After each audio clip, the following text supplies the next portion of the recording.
Он несколько часов нес медведя к ветеринару. То, что произошло дальше, поразительно. Когда человек, который только что потерял работу и переживает трудные времена дома, замечает в лесу раненого медведя, он решает, что ему нужно помочь.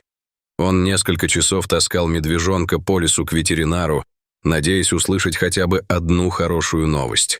И то, что произошло дальше, поразительно. Лес, казалось, тянулся бесконечно, пока Джеймс осторожно пробирался между деревьями, держа на руках маленького медвежонка. Детеныш, которому было всего несколько месяцев от роду и который весил около 20 фунтов, был легким, но все равно тяжелым грузом для Джеймса. Он тихо скулил, и его крошечное тельце дрожало от боли. Левая задняя лапа медведя была вывернута и явно сломана в результате того, что он попал в старый селок. Нога Джеймса болела, но он знал, что его боль — ничто по сравнению с тем, что испытывал волчонок. Утро. Ему нужно было поторопиться и увести его в безопасное место. Это было все, что он мог сделать. Не только для медведя, но и в целом, учитывая, что в то утро его жизнь практически рухнула у него на глазах. Ранее в тот день Джеймс, как обычно, отправился на работу. Он чувствовал себя немного бодрым, несмотря на тяжелую обстановку, царившую дома. У его жены Келли недавно обнаружили серьезное заболевание. К счастью, лекарство было, но Джеймсу требовалось много денег на лечение. Поэтому сегодня он собирался попросить начальство о повышении зарплаты. Джеймс беспрекословно выполнял все, о чем его просили начальники. Для него было настоящим шоком, когда его уволили тем утром. Они утверждали, что он был настолько поглощен своей семейной жизнью, что забыл о компании. Правда, Джеймс часто пропускал работу, чтобы помочь Келли с их 2 детьми, или мог пропустить встречу, чтобы отвезти Келли в ближайшую больницу, но это был всего лишь он, хороший муж и отец. Было обидно, что после того, как он отдал лучшие годы своей жизни этой компании, все, что он получил, это предупреждение и небольшой чек в качестве выходного пособия. После увольнения Джеймсу дали неделю на то, чтобы привести в порядок свой рабочий стол и завершить все нерешенные дела. Однако он обнаружил, что не может сосредоточиться на работе.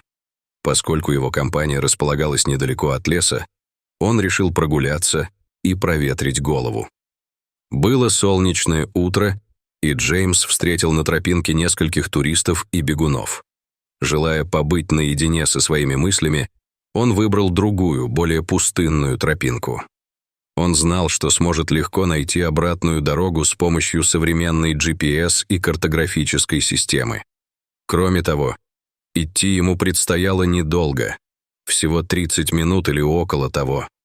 Он начал вспоминать те хорошие дни, которые провел с Келли до того, как она заболела. Мысль за мыслью приходили ему в голову, и не успел он опомниться, как 30-минутная прогулка превратилась в 45-минутную, а затем в часовую, и даже больше. Вскоре он осознал свою ошибку и направился обратно. Но, о чудо, он понятия не имел, где находится.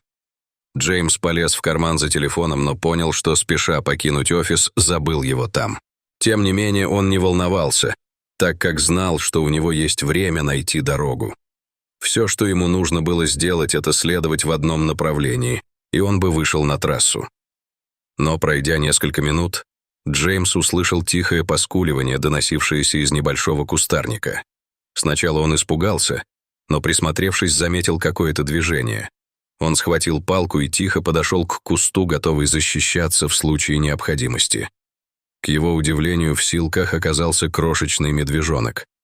Лапка медвежонка запуталась в проволоке, и было очевидно, что ему уже некоторое время больно.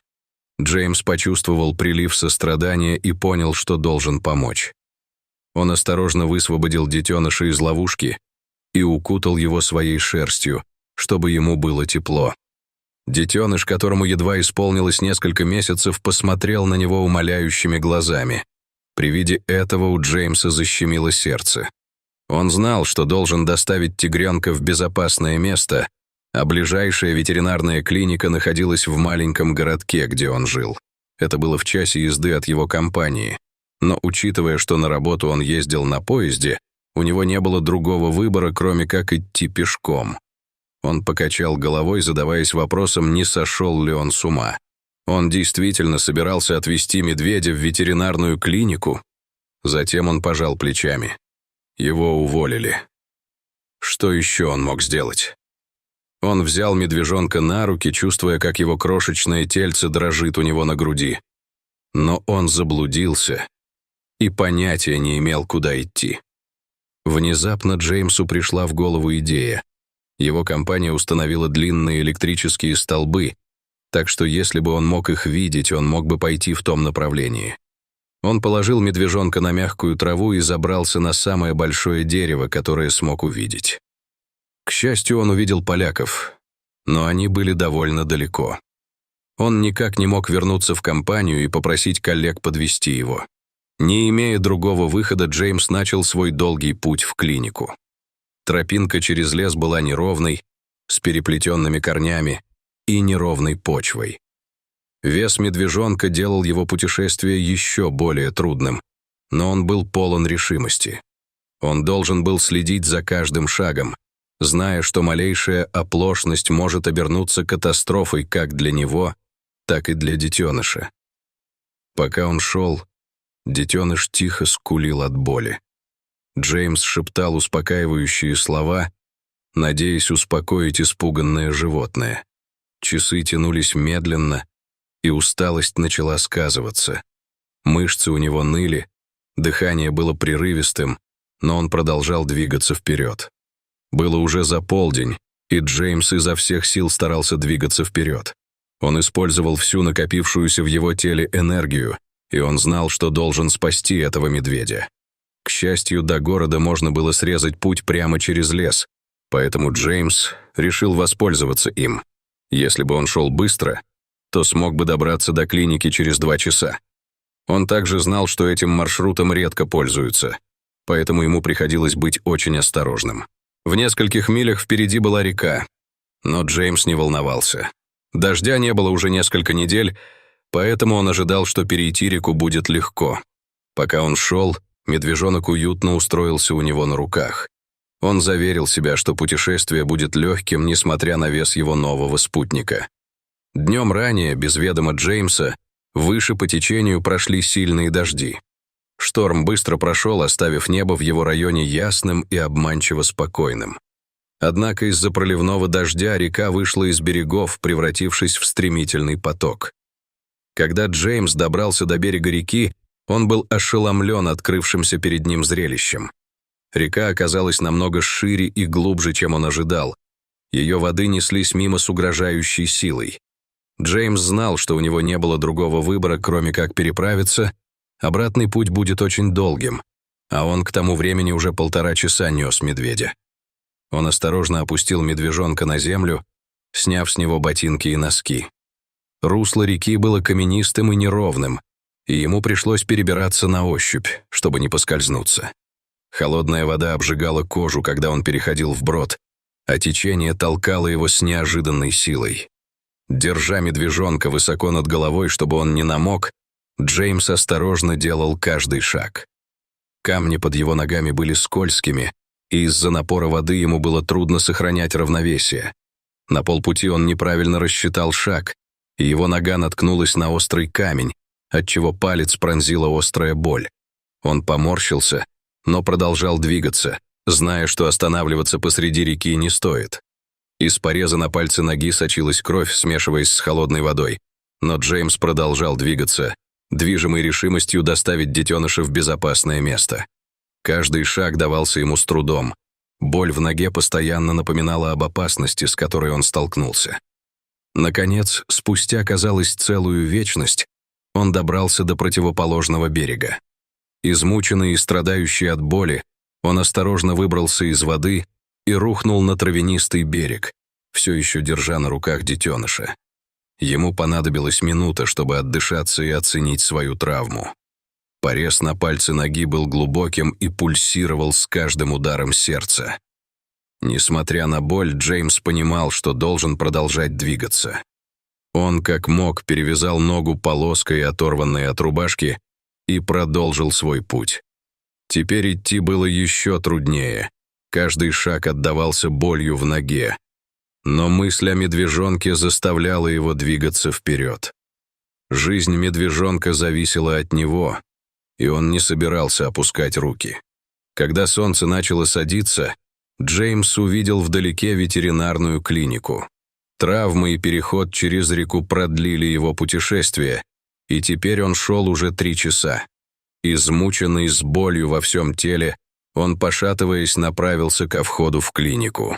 Клиника уже собиралась закрываться, но секретарша, молодая женщина по имени Сара, быстро оценила серьезность ситуации.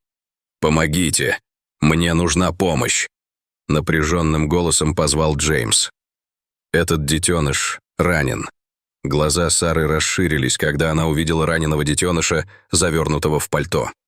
Она немедленно вызвала ветеринарную бригаду, которая поспешила на помощь. Доктор Лиза Рейнольдс, ведущий ветеринар, взяла руководство на себя. Она отвела Джеймса и детеныша в смотровую, где команда приступила к работе. Доктор Рейнольдс осмотрел сломанную лапу детеныша и заметил, что это был не просто перелом. Кроме того, детеныш был обезвожен и истощен, что говорит о том, что он некоторое время находился без еды и воды. Пока ветеринарная бригада работала, Джеймс отошел в сторону.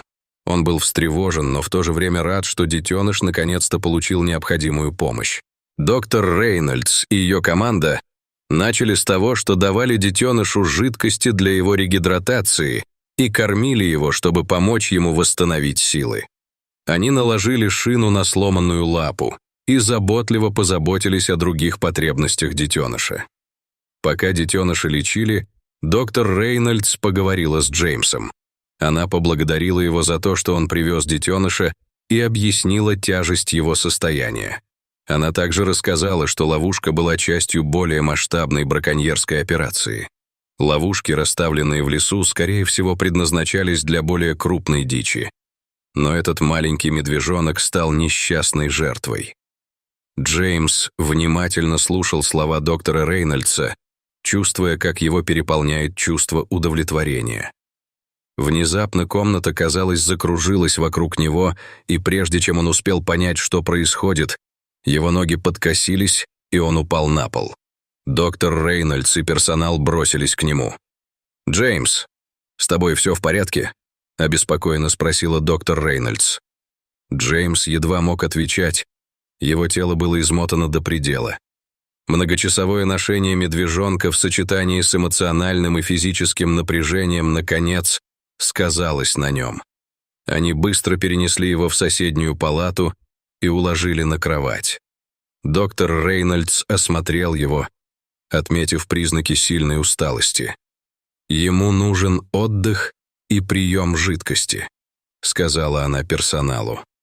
«Его организм истощен после перенесенного испытания». Следующие несколько часов Джеймс оставался без сознания. Его организм отчаянно требовал отдыха. Когда он, наконец, очнулся, первое, что он увидел, было озабоченное лицо доктора Рейнольдса. «Ты нас здорово напугал», — мягко сказала она. «Ты слишком напрягся». Джеймс попытался сесть, но приступ головокружения заставил его снова лечь. «Я просто хотел помочь», — слабым голосом произнес он. «И вы это сделали», — заверил его доктор Рейнольдс. «Но вам тоже нужно заботиться о себе». Когда Джеймс пришел в себя в течение следующих нескольких часов, ему позвонили и причинили ему беспокойство. Голос на другом конце провода был настойчивым и встревоженным. «Джеймс, это насчет Келли. Она в больнице. Это серьезно». Сердце Джеймса упало. Келли остро нуждалась в лечении. Без колебаний он понял, что должен как можно скорее добраться до нее. Доктор Рейнольдс организовал транспортировку, понимая срочность ситуации. Когда Джеймс прибыл в больницу, он застал свою жену в критическом состоянии. Она была подключена к нескольким аппаратам. Ее лицо было бледным и изможденным. Врачи сообщили ему, что ей необходимо лечение немедленно, иначе она не выживет. У Джеймса не было денег на лечение, и он мог оплатить только часть его. К счастью, врачи согласились начать лечение Келли, пока он искал оставшиеся деньги. Джеймс начал звонить своей семье и друзьям, прося о помощи. Все они откликнулись хорошо, и он смог получить оставшуюся часть необходимых денег. Однако процесс выздоровления будет трудным. Келли нужна была медсестра, чтобы следить за ее здоровьем, а Джеймс не мог позволить себе нанять ее, не говоря уже о необходимых лекарствах, терапии и питательных веществах. Кроме того, он был без работы, так что выжить было бы непросто. Затем он улыбнулся, вспомнив о спасенном им медвежонке. По крайней мере, ему удалось сделать хоть что-то хорошее. Доктор Рейнольдс сказал ему, что медвежонок провел в ловушке 3 дня. Скорее всего, он убежал или был брошен матерью. Джеймс чувствовал, что если медвежонок смог пережить такое испытание, то, несомненно, с ним и его семьей все будет в порядке. Было много стресса, но сейчас он решил, что должен быть благодарен за то, что самое трудное позади. Джеймс сидел у постели Келли, держа ее за руку и испытывая всепоглощающее чувство беспомощности. Когда он наблюдал за своей женой, к Джеймсу подошла медсестра и вручила ему конверт. «Это пришло для вас», — любезно сказала она. Внутри конверта было письмо от местной организации по охране дикой природы. Они были чрезвычайно благодарны за его действия по отношению к медвежонку. И когда они услышали о ситуации Келли, они захотели помочь. К письму было приложено щедрое пожертвование, чтобы покрыть ее медицинские расходы. Слезы наполнили глаза Джеймса, когда он читал письмо. Доброта и поддержка сообщества были безграничны. Казалось, что сострадание, которое он проявил к медведю, вернулось на круги своя, принеся надежду и помощь его собственной семье. Теперь ему не о чем было беспокоиться, кроме как о лечении и выздоровлении его жены. Решив оставаться сильным ради Келли, Джеймс сосредоточился на ее выздоровлении. Врачи приступили к лечению, и медленно, но верно у Келли начали проявляться признаки улучшения. К ней вернулись силы, и на щеке начал возвращаться румянец. Путешествие было далеко от завершения, но надежда была. На протяжении всего ее выздоровления Джеймс постоянно находился рядом с ней. Он рассказывал истории о медведе и о том невероятном путешествии, которое они совершили. Келли слушала, и ее глаза сияли от гордости и восхищения храбростью и состраданием ее мужа. По прошествии нескольких недель ее состояние продолжало улучшаться, а финансовое бремя семьи еще больше уменьшилось. Чем больше людей узнавали историю Джеймса, тем больше помощи они присылали. Джеймс мог бы просто проигнорировать медведя, но его сострадание заставило его осознать свои страдания и помочь ему. Пожертвования от сообщества, наряду с неизменной поддержкой Джеймса, существенно повлияли на выздоровление Келли. В конце концов, она поправилась настолько, что смогла вернуться домой, где продолжала восстанавливать силы. Однажды вечером, когда они вместе сидели на крыльце и любовались закатом, она повернулась к Джеймсу. «Ты спас медведя? И в некотором смысле спас и меня», — тихо сказала она. Джеймс улыбнулся, испытывая глубокое удовлетворение. «Мы спасли друг друга», — ответил он. В мире, где все были жестоки, он решил быть добрым, и Вселенная отплатила ему миллионом способов. Какой прекрасный финал! Если бы вы увидели, как страдает медвежонок, как бы вы ему помогли? Как вы думаете, должны ли люди автоматически сокращать количество брюк, когда болеют члены их семей?